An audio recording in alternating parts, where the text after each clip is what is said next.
Prayer is spiritual breath.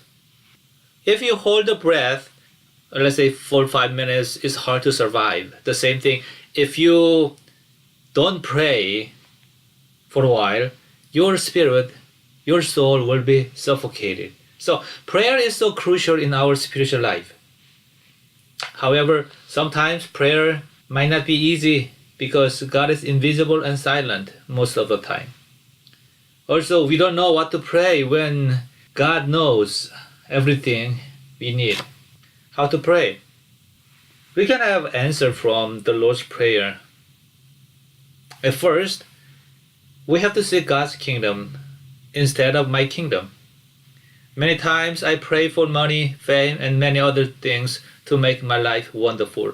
I want to see everything in my world operate as I want. That's my kingdom. I pray for these materials in order to build up my kingdom. I prayed for good GPA in order to get good college and good job. And I pray for money in order to build up my kingdom. So I pray for the church because a success in the ministry satisfies me. Everything should work for my pleasure. Isn't it idolatry? That's how Gentiles pray to their gods.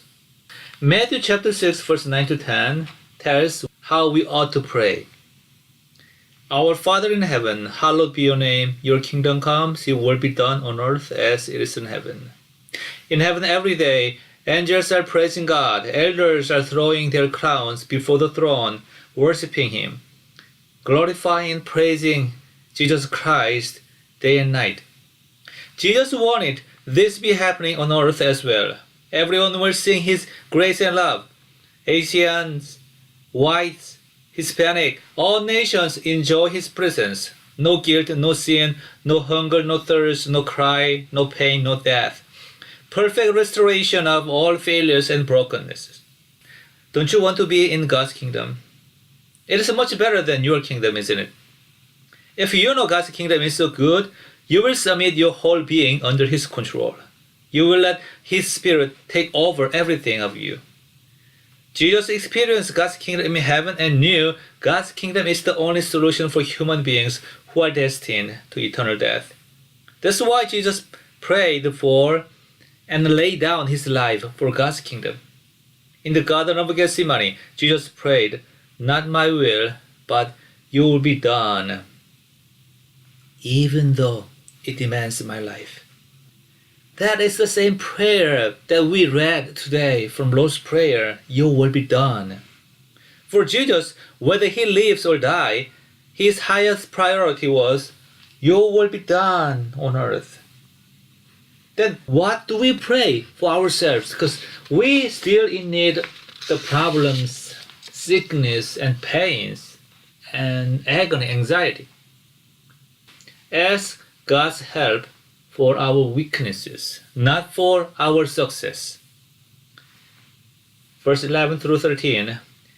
Give us this day our daily bread, and forgive us our debts, as we also have forgiven our debtors. And lead us not into temptation, but deliver us from the evil one. This prayer is not seeking a success, is it? Lord's Prayer reminds us our weaknesses and tells us what to seek, what to ask in our prayer. If we know our shortcomings and fundamental limitations, we would not seek materials for my kingdom, because we have more urgent needs, which is forgiveness of sins and protection of God. Many times we want glory and respect from people, which are essential materials for my kingdom. But the Lord's Prayer reminds us that we are sinners who need mercy and forgiveness. We want to control everything, and we want to be a king in my home, my world. In fact, we are so fragile to temptations and prone to failures. That's why we better ask God's protection instead of success. Now, how to apply to your prayer life? We need to calibrate our focus.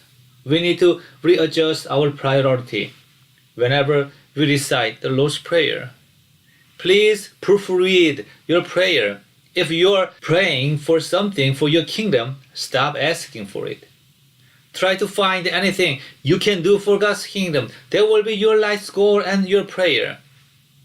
Admit your weaknesses and ask God's help.